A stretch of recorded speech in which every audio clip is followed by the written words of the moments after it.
Hey there, this is Natalie, and in this video I want to talk about what happened to Sylphiette during and after the mass teleportation incident in Mushoku Tensei. The things in this video will most likely be revealed at some point in the anime, because it will be necessary to show them for an upcoming storyline about Sylphy to make sense. But the anime has not really been showing the parts of Sylphy's story after the incident at the points where they were shown in the light novels, and so it's unclear how the anime adaptation is going to integrate this stuff. It could be teased in the last episodes of the season, it could be an OVA or movie between the seasons, or it could be left as a flashback for season 2. Any of these would be reasonable ways to include it, but for now, it's information we don't have from the anime that we do have at the same point in the novels. That means the events talked about in this video will be spoilers for something, I'm just not sure what. I'll be covering what happens to Sylphy from when Rudeus leaves to go and tutor Eris, through to when she's in the location where she and Rudeus will eventually reunite. So I'll be sticking to what happens to her off screen while we're following Rudeus's story, rather than spoiling everything that happens to her in the whole of Mushoku Tensei.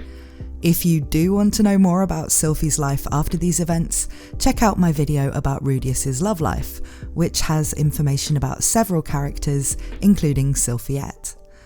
As always, if you like this kind of content, please consider subscribing, because I release regular videos about Mushoku Tensei, as well as other anime content, and I really need the love. And with the spoiler warning and YouTuber stuff out of the way, what did happen to Sylphy? So far in the anime, we've seen what happened to Rudeus, Eris, Paul, Norn, Lilia and Aisha after they were teleported, and Rudeus has been reunited with all of them. But Zenith, Ghislaine and Sylphy's whereabouts have not yet been discovered. I've already done videos about where Zenith and Ghislaine are, but Sylphy definitely has the biggest adventure of the three, and could almost be the protagonist of her own series during this period of the story. What's happening with Sylphy is peppered through the light novels in extra chapters at the end of volumes, though at first the author does try to keep it mysterious that it's definitely Sylphy he's talking about. Though really it's not that big of a mystery to us, and I think this is done more to establish that other people, including Rudeus, wouldn't automatically know Sylphy when they next saw her. This intentional vagueness around whether it really is Sylphy in these scenes of the story may well be the reason the anime hasn't included them as early as the novels did, where the voice actor at the very least would make things obvious. So instead we have only had one blink and you'll miss it cameo from the current Sylphy in a new anime original scene, where of course she doesn't speak. Now, before the teleportation incident, Sylphy had been living a fairly pleasant life. She eventually came to realise that Paul sending Rudeus away was perhaps good for her own development too, and she did become more independent over the time that Rudeus was away, working as Eris's tutor. She kept up with her studies in magic, and she remained very close to the Greyrat family, even receiving lessons in etiquette from Lilia, and helping to look after Norn and Aisha. But, like so many other people, Sylphy's life changed forever when the mass teleportation incident occurred. Sylphy ended up being teleported into the sky above the royal palace grounds in Asura. She managed to save herself from dying from the fall using magic, but the strain this put on her exhausted her mana capacity, causing her hair to turn white. Though her mana recovers as normal, her hair remains white permanently now. This means she no longer faces the discrimination people have against green-haired people who are associated with the Superd race, though Sylphy is not related to the Superd and has green hair due to being born with what's called the Laplace factor, something I'll cover in another video. It also means that it's much easier for her to operate in disguise, especially if she does things like wear sunglasses and dress as a boy, which is exactly what she ends up doing, but I'll get to that. The scene Sylphy finds herself in when she lands is one where some drama was already taking place. In the gardens of the palace, a young princess known for her beauty and charisma, Ariel Anemoi Asura, was talking with her two most trusted guards. These are Notos Greyrat, who, yes, is Rudeus's cousin, though they don't know each other, and Derek Redbat. The main topic of their discussion is that Ariel has no particular desire to pursue the throne of Asura, which would mean getting involved in a deadly political battle with her brothers and having to deal with regular assassination attempts. But Derek has been trying to persuade her that she should aim to be queen, for the good of the nation. Derek has often tried to do this, as he's convinced that Ariel has the charisma to lead the country in a positive direction and become a beloved ruler. But he believes Ariel and Luke find him irritating and hate him for his persistence on this one matter. On this particular occasion, Derek excuses himself from Ariel and Luke, who are discussing their sexual conquests in the palace. This is a topic they enjoy far more, because as we know, all nobles in Mushoku Tensei's world are freaky in the bedroom, and Princess Ariel is no exception, even at a young age. Derek goes to the bathroom, but as he returns, a boar-like monster has somehow arrived in the gardens and is set to attack the princess. Derek tries to fight the boar, but is fatally wounded in the process, and as he sees Ariel distraught about his condition, he's thankful to realise that she didn't hate him after all. He tells her his dying wish is that she must become queen, and she agrees to this. But of course, the boar is still attacking, and Derek doesn't know how Luke and Ariel can possibly survive. He prays in this moment that Ariel might be saved, and then is astonished to see an angel coming from the sky, who immediately defeats the boar as Derek dies. Of course, the angel is Sylphy.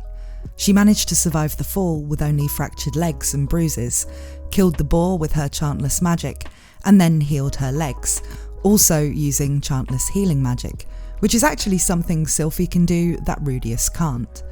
She passes out from exhaustion after this, and wakes up later to find herself being taken care of in the palace. When questioned about where she came from, all Sylphy can do is tell the truth, that she'd been minding her own business in the village of Buena when suddenly there was a big light and she was here. And this naturally sounds impossible and incredibly sus, but Ariel doesn't care. Grateful to the mysterious person who saved her, and needing someone to replace Derek, she makes Sylphy her guard. Sylphy is now going by the alias Fitz, and has been assumed to be a boy. Fitz is equipped with some high-level magical items that are worn at all times, and these include some sunglasses.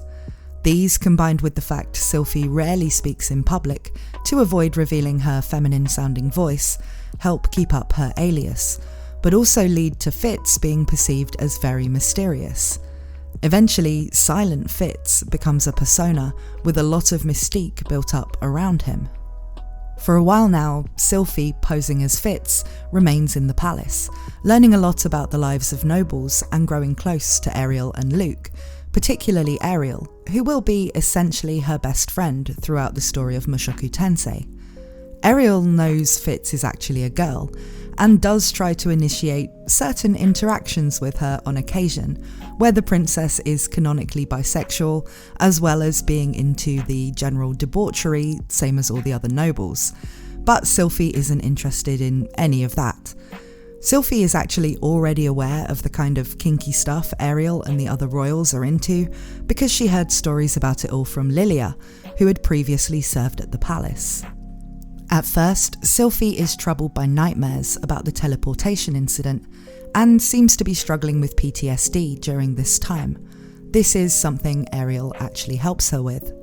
Soon, however, Ariel is targeted by an assassin, who Sylphy protects her from. Following this, Ariel takes a group of her most trusted allies and guards, and attempts to flee to the country of Ranawa. This is where the magic university Rudeus had intended for himself and Sylphy to attend back when he was first sent away to tutor Eris is. Ariel wanted to base herself here and look to recruit talented people to her cause, so she can come back and make an attempt at the throne of Asura later. They encounter various attempts on the princess's life during their journey, but Ariel has a magic ring that allows someone else to take on her appearance and serve as a decoy. One of her attendants is killed while using this magic item, and this successfully starts rumours that Ariel is dead. In the end, only 5 of the 15 people who left the capital of Asura make it to their destination, but these do include Ariel, Luke, and Sylphy. The 3 of them and Ariel's other surviving guards, who are both girls, move into the university campus and make decisive moves to establish themselves there. Ariel makes it her goal to become student council president earlier than anyone has before, as she thinks this will help potential backers for her later campaign for the throne to see her potential, as well as giving her the chance to bring talented people coming through the university onto her side. Fitz plays an important role in making this happen by bringing down a pair of delinquent Beast Tribe princesses who had been dominating as bullies at the school. If you've seen my video about Rudeus's love life or Rudeus's sisters, then yes, this is the same pair talked about in those videos, Lilia and Pusena. Fitz, while thought to be a boy by all but Ariel's inner circle, lives in the female dormitories of the university with Ariel, and this is actually the most heavily protected place on campus. As the Fitz persona, Sylphy becomes widely respected, but seen as a complete enigma, partly by just being the silent one who goes around with the beautiful Princess Ariel and the handsome knight Luke, but also because of the chantless magic, which even the teachers at the university can't do. And this is how Sylphy's life continues, until one day she's asked to be the opponent in a test of a boy who's being evaluated as a potential special student for the university. He's another one who can use chantless magic, and who Ariel has targeted as a talented person who by reputation may be a good addition to her allies. This boy is of course Rudeus Greyrat. So that's the story of what Sylphiette was doing for all of the time she was separated from Rudeus, and where she ended up after the mass teleportation event. What do you think about Sylphy's adventures, and about her new enigmatic persona Fitz? Personally, I really like this storyline, and I like how it sets Sylphy up with her own friends who she's loyal to, so even when she comes back into Rudy's life, she isn't a character with nothing going on outside of him. Which, if you think about it, was exactly what Paul intended when he split them up as kids, so I like the way the author kept to that idea too. Sylphy being mistaken for a boy again, but this time using it to her advantage, is also pretty interesting, and I actually really like Fitz as a character, even if he isn't real. Well, none of them are real, obviously, but you know what I mean. Thank you as always to my supporters on Patreon, and to everyone who helps me out by subscribing to my channel and watching my videos. Thank you for watching this one, and I hope to see you again very soon.